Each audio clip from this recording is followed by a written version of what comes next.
All right, everyone, now we have some Vermont news, actually. A tale of racism from a state that's 97% white, but it's not racism aimed at people of color or colored people, whichever the liberals choose as the politically correct term of the week. No, it's aimed at white people, again, which is interesting. Kingarthurbaking over in, I can't remember exactly which town they're based in. I've actually been there before. You'll find their flour and so forth on shelves all around the state, and people from other places buy it too. It is reasonably good quality. But they've gone completely berserk, and somehow they think that their baking Pitchfest thing here is not going to result in a boycott. I know if I have to buy flour for some compelling reason, I'm not going to buy it from King Arthur at this point. Not going to happen, because I don't want to contribute to racism against white people. And that's exactly what it is. For their baking contest, basically businesses are going to use the King Arthur flour and bake stuff, and then they're having a contest. And it's to uplift communities of color. And the way that they're doing that is by precluding any white-owned business from actually taking part. So basically, literally, segregation against whites is now accepted. And in Vermont, it'll pass the smell test, by the way. The white NIMBYist liberals won't complain about this. They'll say, oh, that's very, very good of them. I think I'll go buy more flour. That's the way that they are. Basically, they don't care.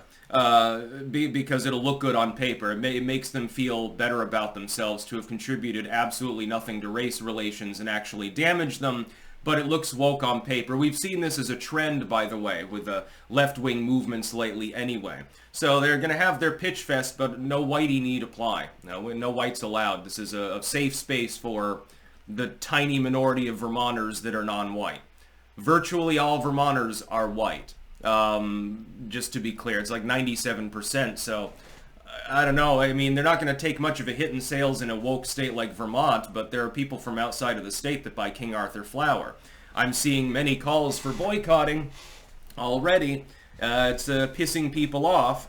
And Vermont's a high-tax state and shit like that, so, you know, the profit margins on a business owned in this state tend to be smaller than elsewhere, so can you weather a 10% reduction in sales? What about when you have to lay off employees? Are you going to pledge to only lay off white ones when you have to downsize because you're not selling as much flour? I don't think that they thought through the consequences. I think that here's a problem, and this is with businesses all around. Let's say the business is based in San Francisco. This has been a problem. You're in an echo chamber. You're surrounded by left-wing activity.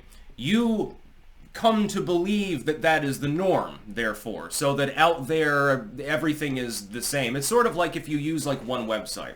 Websites tend to have a certain clientele, a certain user base, sort of a certain culture to them. If you linger on one website predominantly and don't branch out and look at things that are outside of that site, you get a skewed view of reality and of people's opinions. I've often said that the one exception to this tends to be 4chan, because if you go there, people are anonymously posting. So while you get a lot of shit posting and weird stuff going on, people are capable of honestly expressing their political opinions. So I look at that and I say, at least to some extent, I think it's less skewed than any other insular site. With a business like this, they're based in Vermont. Vermont is overwhelmingly Democrats, and a lot of them are specifically progressive Democrats. I think that therefore the people that are running the business are part of an echo chamber, and they won't understand how there would be a boycott of their business, because around them specifically and physically, nobody will see a problem with this. To a limited extent, there are Vermonters that will stop using King Arthur baking products. For instance, myself, because I don't want to contribute to racism, because I'm not racist. It's interesting these people would conceive of me as the racist for not wanting exclusivity in such things. It's not a personal vendetta. They have the right to do it. I don't have a problem with them having, the black-only cookie-cutting championship or something like that. Have at it. I mean, I don't have any personal onus against it, but I'm not going to contribute to that sort of thing because I just don't choose to. And there's 10,000 other brands of flour anyway. What the fuck is the difference? It was locally made, so maybe it's a bit fresher. There are advantages if you're in Vermont to getting King Arthur baking products, but I'm just not going to participate in their ludicrous lunacy. Neither should you. So if you use their products at all, stop it.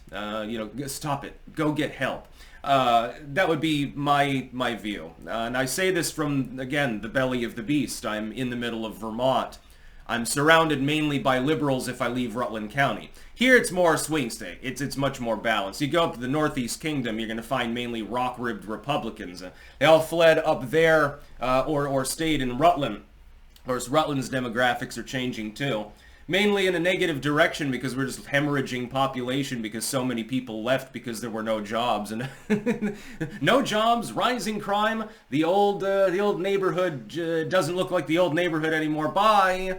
And then, out-of-staters came and bought their home, and then they probably moved to Florida or Texas or something like that. There's a lot of migration out of this part of the country at the moment.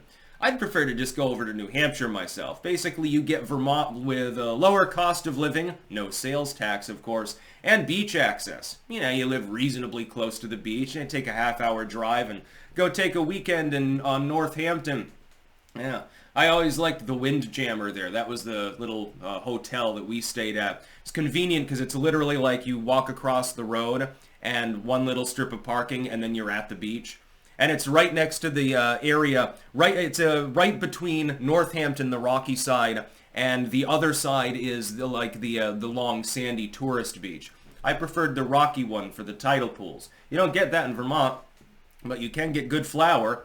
It's just that it's racist. It's extra funny because, of course, flour is really white. and their packaging is white, and a Templar soldier, a Deus Volter, literally King Arthur is their brand logo. So everything about it is painfully white, but then you're the company that decides to have the black-only baking contest. By the way, what do you define as a person of color? What about someone who's quarter black? Do they qualify, or are they too white? What if they're like Nikki Haley or something like that? I mean, is she kind of white? Is she a person of color? What about light-skinned East Asians? I mean, the model minority, as the leftoids put it. These people can't even get their definitions straight. They just throw shit at the wall all the time and hope some of it sticks. I suspect that they will be losing some significant business at King Arthur's Bakery. Again, physically been there. It's right here in Vermont, but nah, brah. I think I'll get it elsewhere now. That's about all. Peace out.